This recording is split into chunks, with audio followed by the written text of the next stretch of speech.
Adapted from archaic translation by H.T. Francis. Source. Adapted from archaic translation by H.T. Francis. Jataka number 512. Kumbha-jataka. Who are you, etc.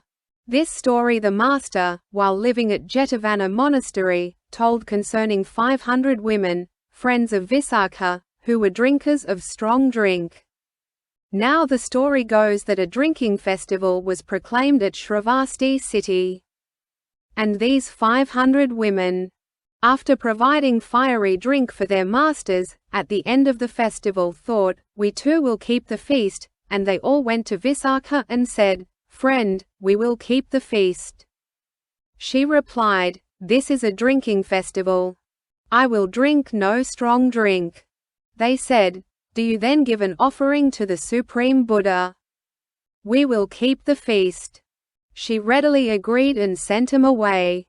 And after entertaining the master, and making him a large offering, set out at evening for Jetavana monastery, with many a scented wreath in her hand, to hear the preaching of the righteous path, attended by these women.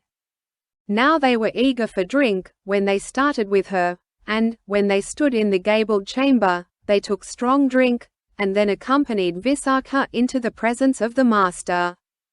Vissaka saluted the master and sat respectfully on one side. Some of the other women danced even before the master.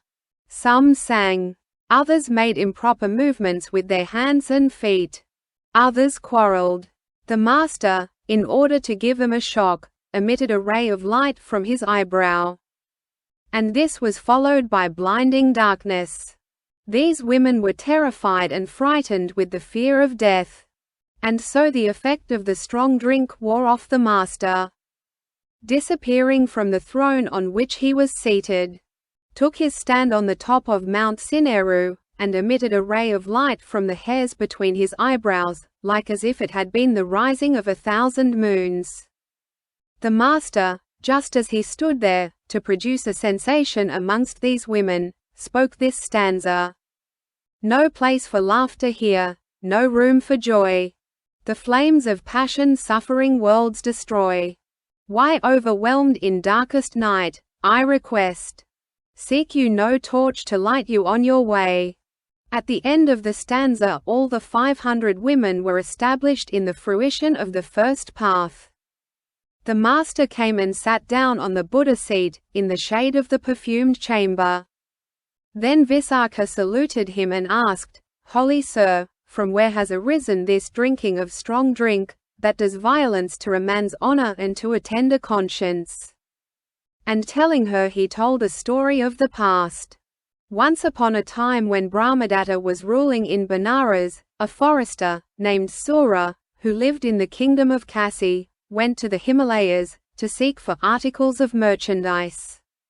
There was a certain tree there that sprang up to the height of a man with his arms extended over his head, and then divided into 3 parts. In the midst of its 3 forks was a hole as big as a wine jar, and when it rained this hole was filled with water. Round about it grew 2 myrobalan plants and a pepper shrub. And the ripe fruits from these, when they were cut down, fell into the hole. Not far from this tree was some self-sown paddy. The parrots would pick the heads of rice and eat them, perched on this tree. And while they were eating, the paddy and the husked rice fell there. So the water, fermenting through the sun's heat, assumed a blood-red color. In the hot season flocks of birds, being thirsty, drank of it, and becoming intoxicated fell down at the foot of the tree, and after sleeping for some time flew away, chirping merrily. And the same thing happened in the case of wild dogs, monkeys and other creatures. The forester, on seeing this, said, "If this were poison they would die, but after a short sleep they go as they list. It is no poison." And he himself drank of it. And becoming intoxicated he felt a desire to eat flesh. And then making a fire he killed the partridge birds and cocks that fell down at the foot of the tree. and roasted their flesh on the live coals, and gesticulating with one hand, and eating flesh with the other, he remained 1 or 2 days in the same spot. Now not far from here lived an ascetic, named Varuna. The forester at other times also used to visit him, and the thought now struck him, I will drink this liquor with the ascetic.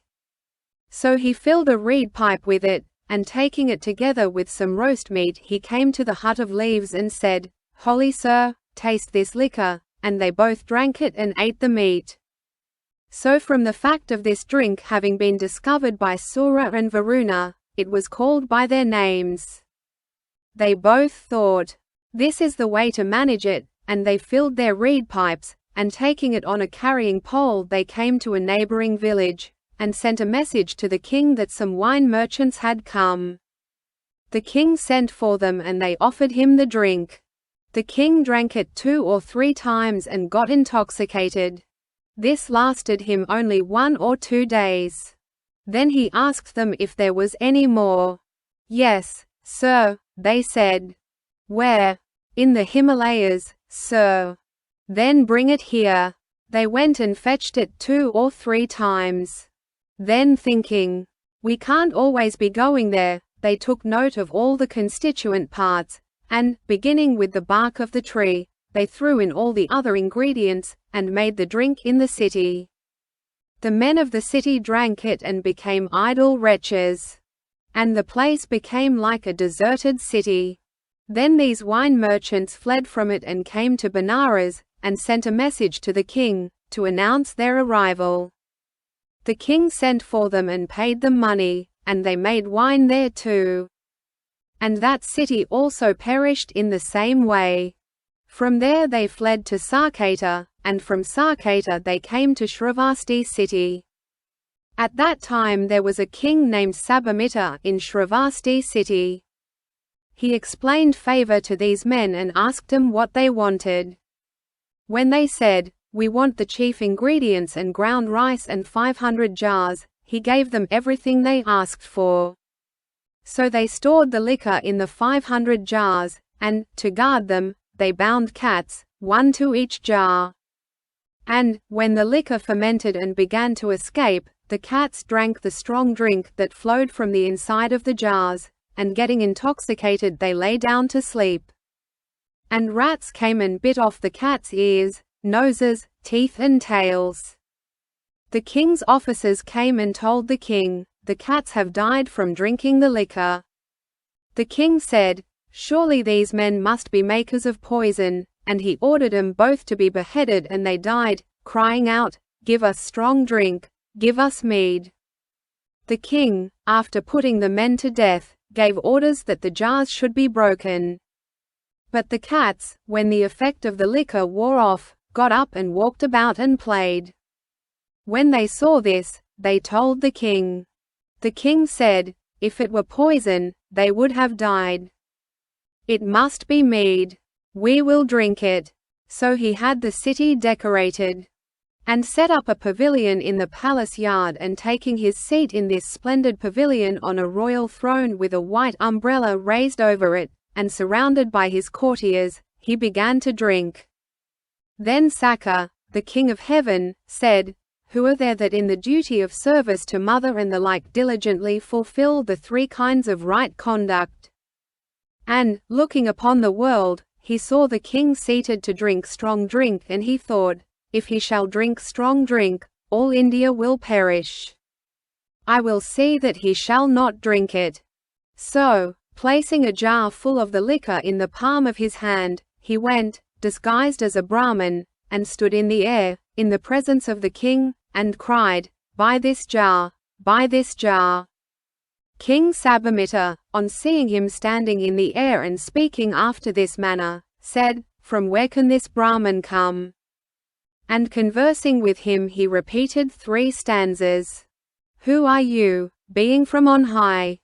Whose form emits bright rays of light, like lightning flash across the sky, or moon illuminating darkest night, to ride the pathless air upon, to move or stand in silent space. Real is the power that you have won. and proves you are of godlike race. Then, Brahman, who you tell, and what within your jar may be, that thus appearing in mid-air, you gladly would sell your wares to me. Then Sakka said, Listen then to me, and, explaining the evil qualities of strong drink, he said, This jar nor oil nor ghee did hold, no honey or molasses here, but vices more than can be told are stored within its rounded sphere. Who drinks will fall, poor silly fool, into some hole or pit impure, or headlong sink in hateful pool, and eat what he would gladly renounce. Buy then, O king, this jar of mine, full to the brim of strongest wine. Who drinks, with wits distracted quite, like grazing ox that loves to stray, wanders in mind, a helpless creature, and sings and dances all the day. Buy then, O king, this jar of mine. Who drinks will run all shamelessly, like nude ascetic through the town, and late take rest, so dazed is he, forgetting when to lay him down. Buy then, O king, this jar of mine.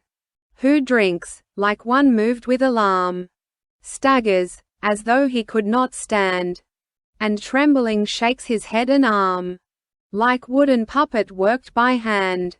Buy then, O king, this jar of mine. Who drink are burned to death in bed, or else a prey to jackals fall, to bondage or to death are led, and suffer loss of goods in addition. Buy then, O king, this jar of mine. Who drinks is lost to decency, and talks of things that are obscene, will sit undressed in company, is sick and every way unclean.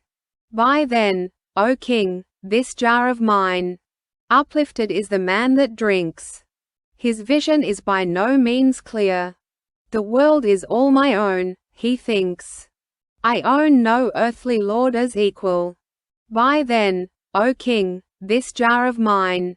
Wine is a thing of boastful pride, an ugly, naked, cowardly demon, to dispute and defamation allied, a home to shelter thief and pimp. Buy then, O king, this jar of mine. Though families may wealthy be, and countless treasures may enjoy, holding earth's richest gifts in fee, this will their heritage destroy. Buy then, O king, this jar of mine. Silver and gold and household gear, oxen and fields and stores of grain, all is lost. Strong drink, I fear, has proved of wealthy home the weakness. Buy then, O king, this jar of mine. The man that drinks is filled with pride, and his own parents will insult, or, ties of blood and family defied, will dare the marriage bed defile. Buy then, O king, this jar of mine. She too that drinks will in her pride her husband and his sire insult, and, dignity of race defied, a slave to wrongdoing will deceive. Buy then, O king, this jar of mine. The man that drinks will dare to kill a righteous priest or Brahmin true, and then in suffering worlds for sure, the sinful deed will have to regret. Buy then, O king, this jar of mine. Who drink will sin in triple wise, in word, in action, and in thought, then sink to hell, to suffer for all the evil they have brought. Buy then, O king, this jar of mine. The man from whom men beg in vain, even at the cost of heaps of gold, from him when drunk their point they gain, and readily the lie is told. Buy then, O king, this jar of mine. Should one that drinks a message bear, and lo, some great emergency should suddenly arise, he'll swear the thing has slipped his memory. Buy then, O king, this jar of mine. Even modest folk, intoxicate with wine, will most indecent be, and wisest men, when drunk, will idly chatter and speak very foolishly. Buy then, O king, this jar of mine. Through drink men, fasting, lie about the hard bare ground their resting place. Huddled like swine, a shameless withdrawal. They undergo most foul disgrace. Buy then, O king, this jar of mine. Like oxen hit to the ground, collapsing, in a heap they lie. Such fire is in strong liquor found. No power of man with it can vie. Buy then, O king, this jar of mine. When all men, as from deadly snake, in terror from the poison retreat, what hero bold enough to satisfy his thirst from such a fatal drink? Buy then, O king, this jar of mine. It was after drinking this, I think, the Andakis and Vrishni race, roaming along the shore, were seen to fall, each by his kinsman's mace. Buy then, O king, this jar of mine. Angels infatuate with wine fell from eternal heaven, O king, with all their magic power divine. Then who would taste the cursed thing? Buy then, O king, this jar of mine. Nor curds nor honey sweet is here, but always remembering what's stored within this rounded sphere. Buy, please, buy my jar, O king. On hearing this, the king, recognizing the misery caused by drink, was so pleased with Sakka that he sang his praises in 2 stanzas. No parents had I sage to teach, like you. But you are kind and merciful, I see. A seeker of the highest truth always.